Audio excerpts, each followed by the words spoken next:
This one is fun. Traer loco. Traer loco.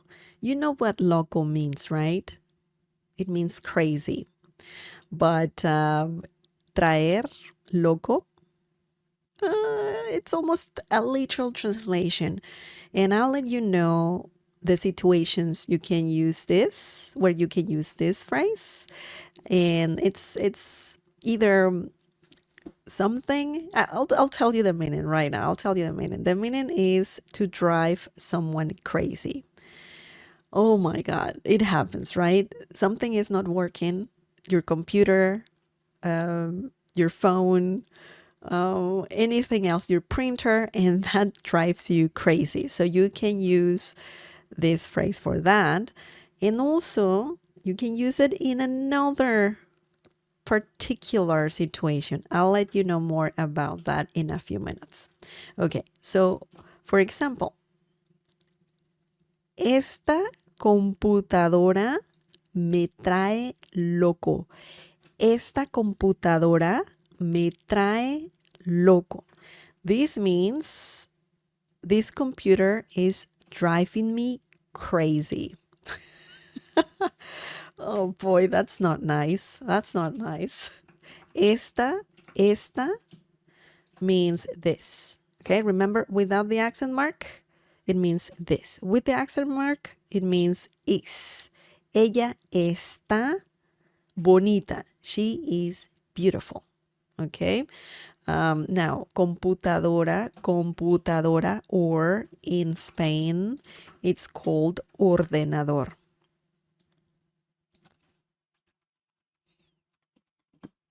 Ordenador, right? That means computer, and that term is used in Spain, but in Latin America, computadora. Computadora means computer. Me trae, in this situation, is driving loco, crazy. Okay? Esta computadora me trae loco. This computer is driving me crazy. So if something is not working properly, you can use this phrase to say that something is driving you crazy.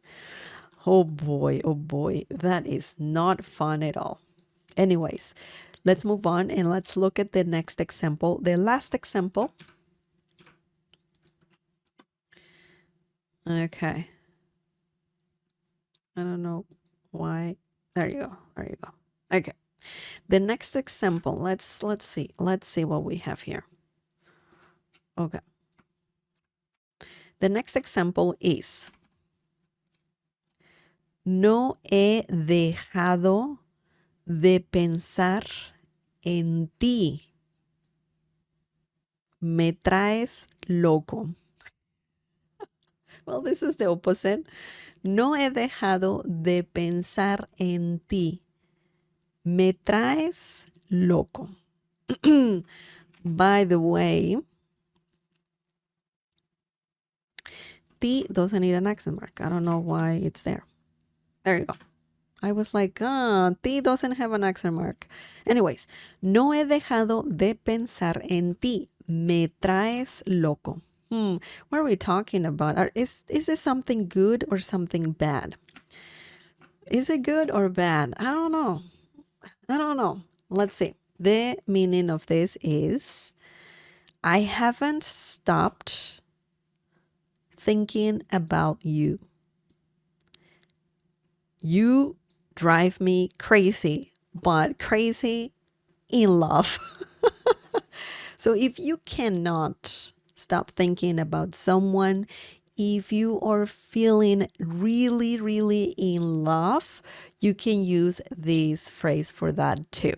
So someone is driving you crazy, but crazy in love, okay? So it's something positive.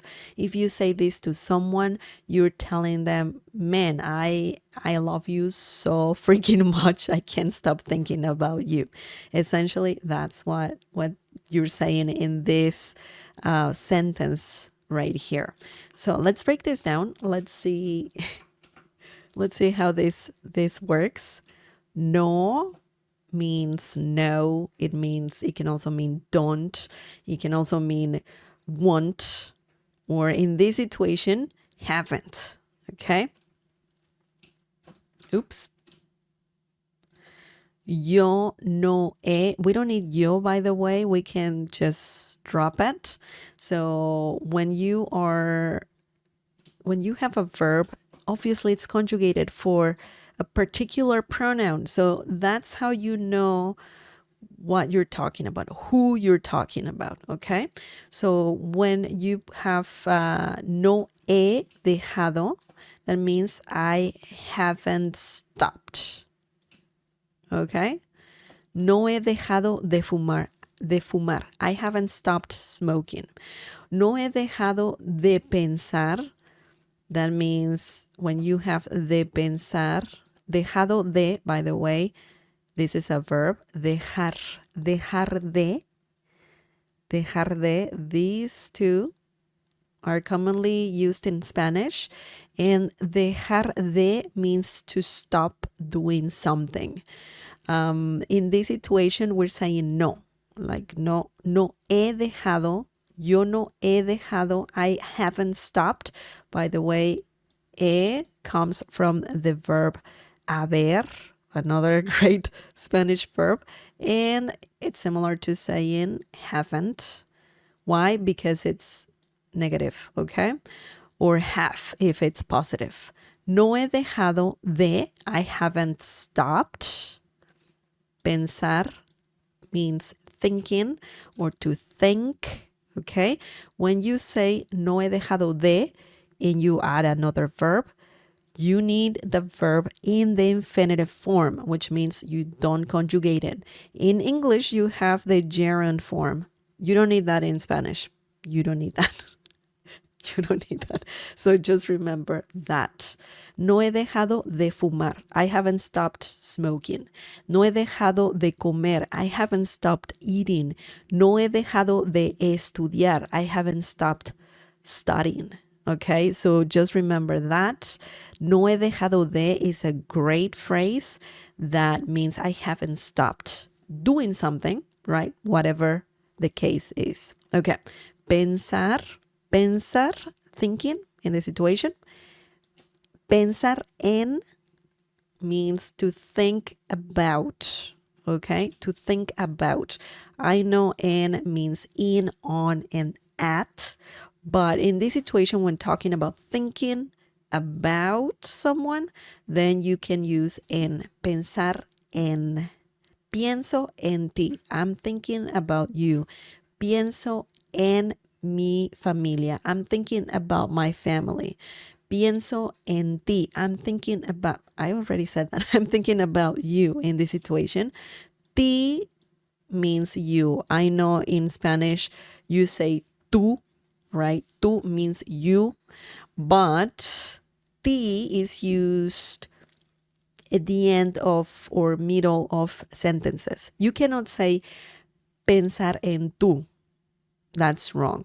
So ti is used if you have to say you in the middle of a sentence or at the end of a sentence. Okay, so that's important to know.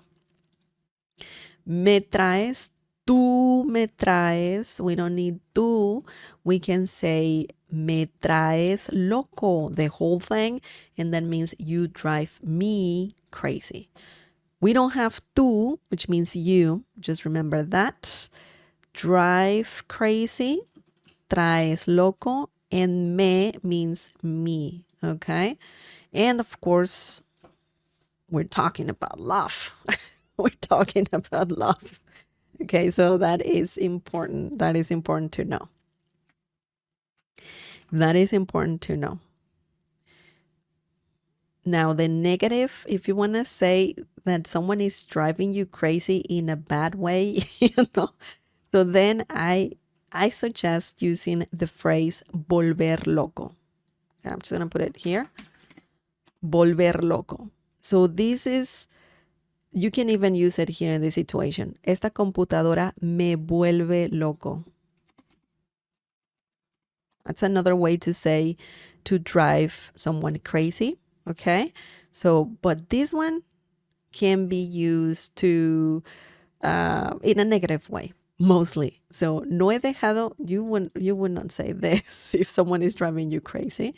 So me vuelve loco.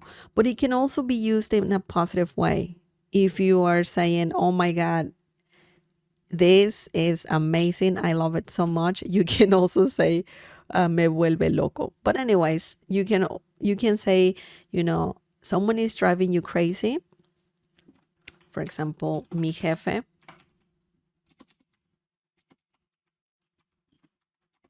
me vuelve loco. And this means my boss is driving me, driving me crazy. So this is negative, right? You're saying that this guy is driving you crazy. Not crazy in love, for sure. Just crazy. So you can use this phrase as well. Volver. You need to use the verb volver, of course. And volver is another great verb and another irregular verb. So it has its own conjugation. Remember that. So traer loco can be good and bad, can be, it's kind of extreme, In the first example, we're talking about a computer that is driving you crazy, making you mad. In the second example, we're talking about, you are feeling crazy for someone. You love this person so much, or you're obsessed, or not obsessed. I don't think that's healthy, but you're just thinking about this person all the time because you're starting to feel something, or you're already in love with this person. So it's very interesting. Very interesting to see the contrast between the two examples, for sure. So do you have any questions? Any questions, guys? Any questions?